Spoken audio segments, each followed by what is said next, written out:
I bow to no one. All kneel before me. বিসমিল্লাহির রহমানির রহিম। আসসালামু আলাইকুম ওয়া রাহমাতুল্লাহি ওয়া বারাকাতুহু। প্রিয় শ্রোতাবৃন্দ, আজ আমরা এমন একটি প্রশ্নের উত্তর খুঁজব। শয়তান কি তার শাস্তি ভোগ করার পর একদিন জান্নাতে প্রবেশ করবে? এই প্রশ্নের উত্তর জানতে আমাদের ফিরে যেতে হবে কোরআন ও সহিহ আকীদার দিকে। শয়তান কে? শয়তানের আসল নাম ইবলিস। সে কোনো ফেরেশতা ছিল না, বরং জিনদের একজন ছিল। আল্লাহ তাআলা বলেন, সে জিনদের অন্তর্ভুক্ত ছিল, অতঃপর সে তার রবের আদেশ অমান্য করল। সূরা আল কাহাফ 50 নম্বর আয়াত। ইবলিস কেন অভিশপ্ত হল?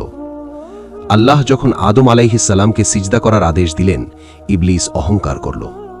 সে বলেছিল, আমি তার চেয়ে উত্তম, আমাকে আগুন থেকে সৃষ্টি করা হয়েছে আর তাকে মাটি থেকে। সূরা আল আরাফ 12 নম্বর আয়াত। এই অহংকার ও অবাধ্যতার কারণে আল্লাহ তাকে চিরস্থায়ীভাবে অভিশপ্ত করলেন। শয়তান কি তওবা করেছে? না, ইবলিস কখনো ক্ষমা চায়নি, বরং সে আল্লাহর কাছে সময় চেয়েছে মানুষকে পথভ্রষ্ট করার জন্য। আল্লাহ শয়তানের ব্যাপারে কি সিদ্ধান্ত দিয়েছেন?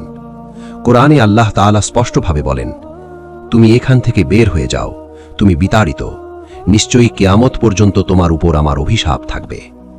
সূরা সোয়াদ 77 থেকে 78 নম্বর আয়াত। আরও বলেন, নিশ্চয়ই আমি জাহান্নাম পূর্ণ করব তোমাকে এবং যারা তোমার অনুসরণ করবে তাদের সবাইকে। সূরা আল আরাফ 18 নম্বর আয়াত। শয়তান কি চিরস্থায়ী জাহান্নামে থাকবে? হ্যাঁ, আহলুস সুন্নাহ ওয়াল জামাআর সর্বসম্মত আকীদা হল, ইবলিস শয়তান কখনো জান্নাতে যাবে না। তার জন্য জাহান্নাম চিরস্থায়ী, কারণ সে কুফর অবস্থায় মারা যাবে। সে ক্ষমা চায়নি, সে মানুষকে কুফরের দিকে ডাকছে। আল্লাহ বলেন, নিশ্চয়ই যারা কুফর করেছে তাদের জন্য জাহান্নামের আগুন, তারা সেখানে চিরস্থায়ী হবে। সূরা আল বাইয়িনা 6 নম্বর আয়াত। ইবলিস এই আয়াতের অন্তর্ভুক্ত। একটি ভুল ধারণার জবাব। কিছু মানুষ বলে, সবাই একদিন শাস্তি শেষ করে জান্নাতে যাবে। এটা ভুল। এটা নিয়ম শুধুমাত্র গুনাহগার মুমিনদের জন্য, কাফের ও শয়তানের জন্য নয়। আমাদের জন্য শিক্ষা।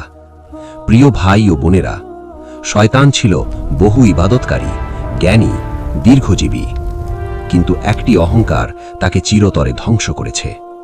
আজ আমাদের প্রশ্ন হওয়া উচিত, আমি কি শয়তানের পথে হাঁটছি নাকি আল্লাহর আনুগত্যে আছি? শেষ কথা ও দোয়া। হে আল্লাহ, আমাদেরকে শয়তানের ধোঁকা থেকে রক্ষা করুন, অহংকার থেকে বাঁচান এবং জান্নাতবাসী বানান। আমিন।